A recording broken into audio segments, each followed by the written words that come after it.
Isu adanya harimau di Unsri Indralaya datang dari mahasiswa Sriwijaya Fakultas Pertanian bernama Rizky saat lakukan riset di lokasi kampus Indralaya Kabupaten Ogan Ilir beberapa hari lalu. Rizky mengaku sedang melakukan pengecekan tanaman yang terkena hama babi.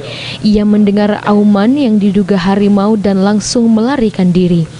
Hal tersebut juga telah diketahui Dekan Fakultas Pertanian Andi Mulyana, di mana pihak dekan mengaku sudah menerima laporan terkait hal tersebut dari Kepala Kebun Riset Unsri. Untuk itu, pihak Dekan Pertanian telah mengimbau kepada mahasiswa untuk menghentikan kegiatan sementara waktu agar tidak terjadi hal yang tidak diinginkan.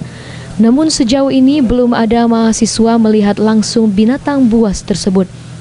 Selain itu juga pihak dekan mengaku bahwa kebun sawit di area tersebut merupakan tanaman yang dipelihara pihak Universitas Sriwijaya.